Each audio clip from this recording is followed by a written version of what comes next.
Om Sairam. Welcome to my channel Shri Sai Divya చరణాలు.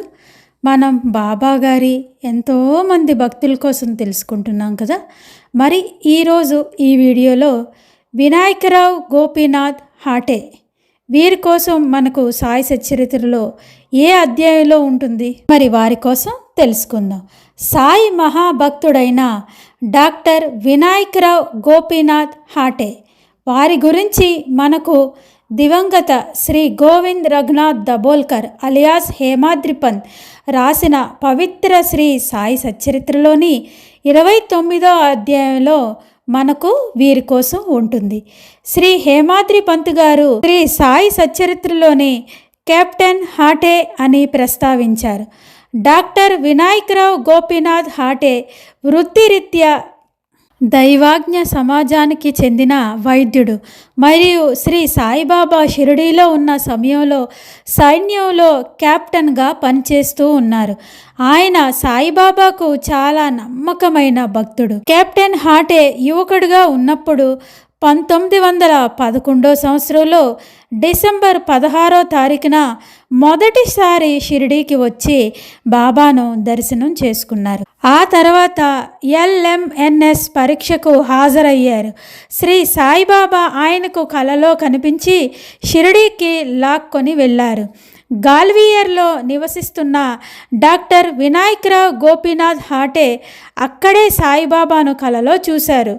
బాబా captain హాటేకు కలలో కనిపించి నన్ను మర్చిపోయావా అని అడిగారు. హాటే వెంటనే బాబా పాదాలను పట్టుకొని ఇలా అన్నారు, పిల్లవాడు తన తల్లిని మర్చిపోతే అతనికి ఎక్కడ ఆశ్రయం లభిస్తుంది అని బాబాగారి పాదాలకు నమస్కరించి వెంటనే లేచి తోటలోకి వెళ్ళి అక్కడి నుండి తాజా వాల్ పాపిడి అంటే ఒక రకమైన బీన్స్ వెజిటబుల్ లాంటివి వారి తోటలో నుంచి కోసి తెచ్చి బాబాకు బియ్యం, కూరగాయ, పళ్ళు మొదలైనవి స్వయం పాకంలాగా పెట్టి దక్షిణ కొంత డబ్బును కూడా సేకరించి ఆ పళ్ళులో పెట్టి ఎంతో భక్తితో సాయిబాబాకు ప్రత్యేకంగా నైవేద్యం సిద్ధం చేశాడు. హాటే అన్ని వస్తువులు ఉన్న బుట్టను సమర్పించబోతుండగా అకస్మాత్తుగా అతను కళ్ళు తెరిచి అది కేవలం కళ అని తెలుసుకున్నారు.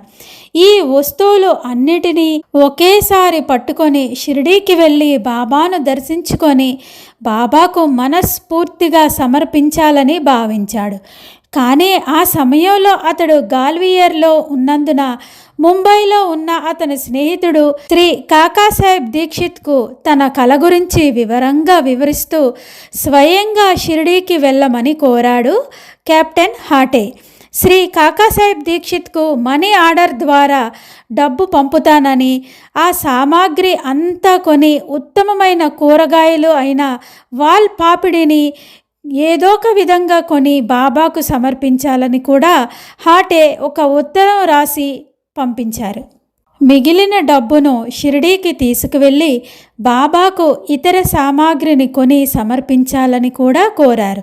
తర్వాత కాకాసాహెబ్ దీక్షిత్ గారిని బాబా నుండి ప్రసాదం కోసం అభ్యర్థించాలని, మళ్ళీ దానిని పోస్ట్ ద్వారా గాల్వియర్కు కెప్టెన్ హాటేకు పంపాలని కోరారు కెప్టెన్ హాటే. శ్రీ కాకాసాహెబ్ దీక్షిత్ డాక్టర్ హాటే నుండి డబ్బు తీసుకున్న వెంటనే షిరిడీకి వెళ్ళి అతను చెప్పిన అన్ని పదార్థాలను కొన్నారు. కానీ వాల్ పాపిడిని సేకరించడంలో కొంత ఇబ్బంది పడ్డాడు, ఎందుకంటే ఆ సమయంలో అవి ఎక్కడా దొరకలేదు. అప్పుడు అకస్మాత్తుగా కూరగాయలు నిండిన బుట్టతో ఒక ఆమె పరుగున వచ్చింది శ్రీ కాకాసాహెబ్ దీక్షిత్ గారి దగ్గరికి. అతను కొనవలసిన వాల్ పాపిడి ఉందని కొన్నారు. అందరూ కూడా చాలా ఆశ్చర్యపోయారు. ఆ తర్వాత అన్ని పదార్థాలను మసీదుకు తీసుకువచ్చి బాబాకు సమర్పించారు శ్రీ కాకాసాహెబ్ దీక్షిత్. బాబా వాటిని నానాసాహెబ్ నిమోన్కర్ గారికి అప్పగించారు. అతను మరుసటి రోజు ఆహారాన్ని వండి నైవేద్యంగా బాబాకు తెచ్చారు. బాబా తన భోజన సమయానికి కూర్చున్నప్పుడు అన్నం, పప్పు మొదలైనవి కూర అన్నీ వడ్డిస్తే ఏవి బాబా ముట్టుకోకుండా కేవలం అందరూ ఆశ్చర్యపోయేలాగా బాబా వాల్ పాపిడి కూరను మాత్రమే తిన్నారు. ఈ విషయం డాక్టర్ హాటేకు తెలిసి ఎంతగానో సంతోషపడ్డారు. మరొక అనుభవం కోసం తెలుసుకుందాం. ప్రతిష్ఠించబడిన రూపాయి నాణం కొన్ని రోజుల తర్వాత డాక్టర్ హాటే మనసులో ఒక కోరిక పుట్టింది. తన ఇంట్లో ఒక రూపాయి నాణం ఉండాలనే కోరిక పుట్టింది. అది సాయిబాబా చేతి స్పర్శ ద్వారా పవిత్రం చేసినది అయి ఉండాలని కోరిక కలిగింది. ఒకరోజు గ్వాలియర్కు చెందిన సావల్ రామ్ తన కొడుకు కనిపించడం లేదని బాధపడుతూ డాక్టర్ హాటే దగ్గరకు వచ్చి చెప్పాడు. అప్పుడు డాక్టర్ హాటే, షిరిడీకి వెళ్ళి బాబాను దర్శనం చేసుకో, నువ్వు తప్పకుండా నీ కొడుకును కలుసుకుంటావు అని చెప్పారు. సావల్ రామ్ అంగీకరించారు. కొన్ని రోజుల తర్వాత ఆ బాలుడి నుంచి తాను ఈజిప్ట్లో ఉన్నానని లేఖ అందింది. తల్లిదండ్రులు ఆగ్రహానికి భయపడి అతను రహస్యంగా సైన్యంలో చేరాడు. ఇప్పుడు భారతదేశానికి తిరిగి వస్తున్నాడు. సావల్ రామ్ ఆనందానికి అవధులు లేవు. కానీ షిరిడీకి వెళ్లే బదులు అతని భార్య తన కుమారుడిని స్వీకరించడానికి బొంబాయికి వెళ్లారు. వారు కలిసినప్పుడు తన కొడుకు కృషించిపోయి తీవ్ర జ్వరంతో బాధపడుతూ ఉండటం చూసి సావల్ రామ్ చాలా బాధపడ్డాడు. అతను బాలుడు చికిత్స కోసం గ్వాలియర్కు తీసుకొని వెళ్ళాడు.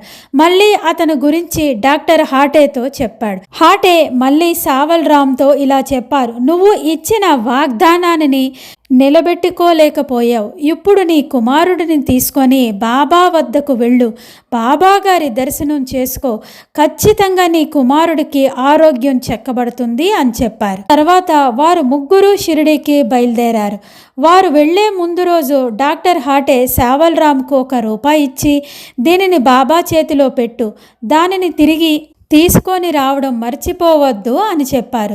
బాబా ఆశీర్వదించి ఇచ్చిన నాణం తన పూజలో ఉంచుకోవాలని అతని కోరిక అని చెప్పాడు.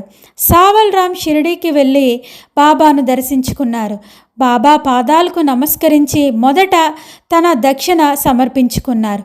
ఆ తర్వాత హాటే ఇచ్చిన ₹1ను బాబాకు ఇచ్చారు సావల్ రామ్. దానిని బాబా చేతిలోకి తీసుకొని దానివైపు చూడటం ప్రారంభించారు బాబా ఆ నాణాన్ని ముద్దు పెట్టుకొని తన కుడి బొటనవేలుతో పైకి విసిరి ఆడుకున్నారు. తర్వాత దానిని ఊది ప్రసాదంతో పాటు దాని యజమానికి తిరిగి ఇవ్వు, అతని నుండి నాకు ఏమీ వద్దు, శాంతిగా సంతృప్తిగా జీవించమని చెప్పు అని అన్నారు. సావల్ రామ్ కుటుంబంతో కలిసి మళ్ళీ గ్వాలియర్కు తిరిగి వచ్చారు. షిరిడీలో జరిగిందంతా చెప్పారు. సావల్ రామ్ తన కుమారుడు కోలుకుంటున్నారని కూడా చెప్పాడు. హాటేకు ₹1 నాణం కూడా ఇచ్చారు. నాణం అందుకున్న తర్వాత హాటే అది తాను ఇచ్చిన నాణం కాదని అన్నారు. నిరాశ చెంది సావల్ రామ్కు తిరిగి షిరిడీకి వెళ్ళి తన నాణాన్ని తీసుకొని రావాలని చెప్పాడు. ఇంటికి తిరిగి వచ్చిన సావల్ రామ్ తన భార్యతో ఈ విషయం చెప్పారు. అయితే ఆమె ఇంటి లోపలికి వెళ్ళి డాక్టర్ హాటే ఇచ్చిన నాణాన్ని సురక్షితంగా దాచిపెట్టింది. ఆ మరుసటి రోజు డాక్టర్ హాటే తన ప్రసాదాన్ని అందుకున్నారు. సావల్ రామ్ తన చేసిన తప్పుకు క్షమాపణలు కూడా చెప్పుకున్నారు. హాటే భార్య పేరు చెంబూబాయ్. బాబా షిరిడీలో ఉన్న కాలంలో ఆర్మీలో కెప్టెన్గా ఉన్నారు. డాక్టర్ వినాయకరావు గోపీనాథ్ హాటే ఎన్నో ప్రమోషన్లు పొంది చివరకు కెప్టెన్గా పదవి విరామణ చేశారు. వీరు మరణించినప్పుడు ఆయన మనవరాలు శ్రీమతి దేశికా హాటే పుట్టలేదు, కానీ ఆమెకు చాలా బాగా గుర్తుంది. డాక్టర్ హాటేకు 6 కుమారులు 3 కుమార్తెలు ఉన్నారని ఆమె చెప్తుంది. వారిలో ఎవ్వరూ జీవించలేరు ప్రస్తుతం. డాక్టర్ హాటే కుమారుడు ప్రతాప్ హాటే ఏకైక సంతానమైన శ్రీమతి దేశికా హాటే కూడా బాబాకు గొప్ప భక్తురాలు.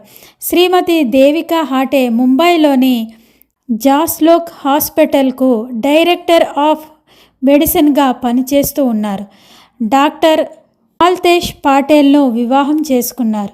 దేవుణ్ణి నమ్మని తన భర్తను కూడా అనేక అద్భుతాలను అనుభవించిన తర్వాత సాయికి గొప్ప భక్తుడుగా మారేరని శ్రీమతి దేవికా హాటే చెప్తున్నారు.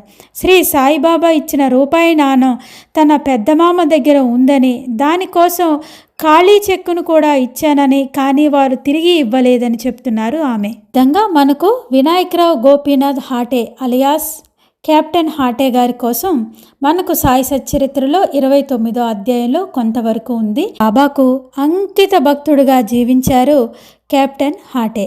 బాబా మరెంతో మంది భక్తుల కోసం మనకు తెలియజేయాలని బాబాను మనస్ఫూర్తిగా కోరుకుంటూ సమర్థ సద్గురు శ్రీ సాయినాథ్ మహారాజ్ కీ జై.